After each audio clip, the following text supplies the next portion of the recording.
ce jour des éprouvations de l'âme de Myriam Batzara. Donc nous sommes maintenant déjà bientôt 2 semaines dans les Shovavim, il ne reste plus que 6 semaines.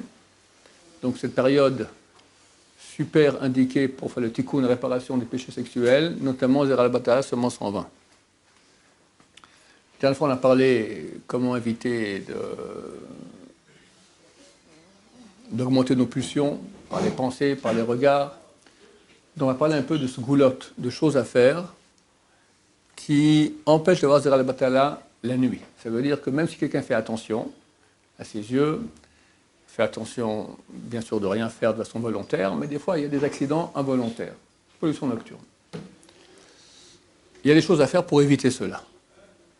Beaucoup de gens ne le savent pas, donc on va faire une petite liste maintenant. D'abord, évidemment, on revient au même sujet, les yeux, durant la journée, si tu regardes, ben la nuit tu rêves. Et même si tu as regardé il y a longtemps, le Stipler, le père de Rav Chaim Kanevsky, le Rav Yaakov Israël Kanevsky Zatzal, qui était le grand de la Torah, il dit ça à propos de Yom Kippour. À Yom Kippour, c'est écrit que celui qui a une pollution nocturne à Yom Kippour doit s'inquiéter, parce qu'il ne finira pas son année. Et s'il a fini son année, alors il peut être très heureux parce que c'est clair qu'il a tellement de mérite, normalement il aurait dû mourir. Il a tellement de mérite, il a survécu, c'est clair qu'il n'a pas à Olam Haba. Mais de qui on parle? Le Stipler, il a écrit une longue lettre là-dessus. Et c'est normal, on va dire, en moyenne, un homme a une pollution nocturne, non marié, une pollution nocturne, une fois tous les 2 mois, on va dire, au moins. Donc sur 60 personnes, 2 mois, c'est donc 60 jours, tu as forcément une personne qui ce jour aura une pollution nocturne. Donc tu prends une communauté où il y a 300 personnes, bah, tu en as combien? 5 qui ont une pollution nocturne. Et tous les lendemains de Kippour, je reçois toute une série de gens, je suis extrêmement inquiet, j'ai une pollution nocturne pendant Kippour, tatati, tatata, je finis pas l'année, que faire, au secours.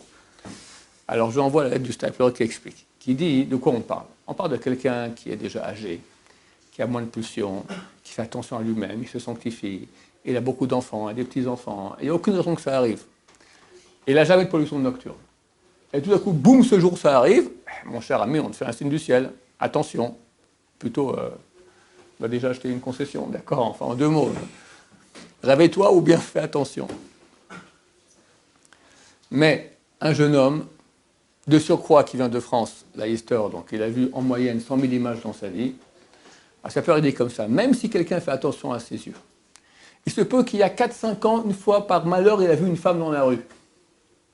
Ça atterrit sur lui une touma, un esprit d'impureté, qui reste en lui et qui un beau jour sortira comme ça.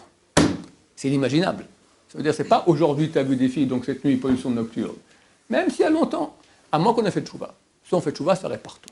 Il n'y a rien qui peut faire face. La tchouva répare absolument tout. Elle n'efface pas. Pardon? Elle n'efface pas les images. La tchouva? La tchouva, elle efface le regard interdit que tu as eu. Normalement, tu n'y penses pas. Si maintenant l'image revient, alors c'est marqué dans le traité Bava Batra que vous êtes en train de faire, vous arrivez à la page 164b en bas, d'accord, dans quelques mois. C'est écrit là-bas qu'il y a 3 choses qu'une personne ne peut éviter tous les jours. 1, iyun tfila, ça veut dire que tu n'arrives pas à prier avec suffisamment de concentration.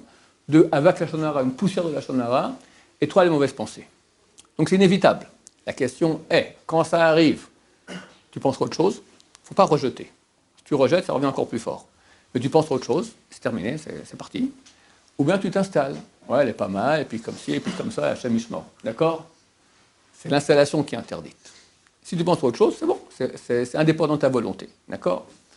Si tu dis maintenant, qu'est-ce que j'ai vu comme image dans ma vie, c'est terrible, et tu commences à les voir, ah ouais, celle-là, puis celle-là, puis celle-là, ça va pas ça c'est pas bon. D'accord? Ok, donc première chose, les yeux. La suite fera le sujet d'un cours ultérieur. Baruch Adonai, Elohim, Amen, Amen.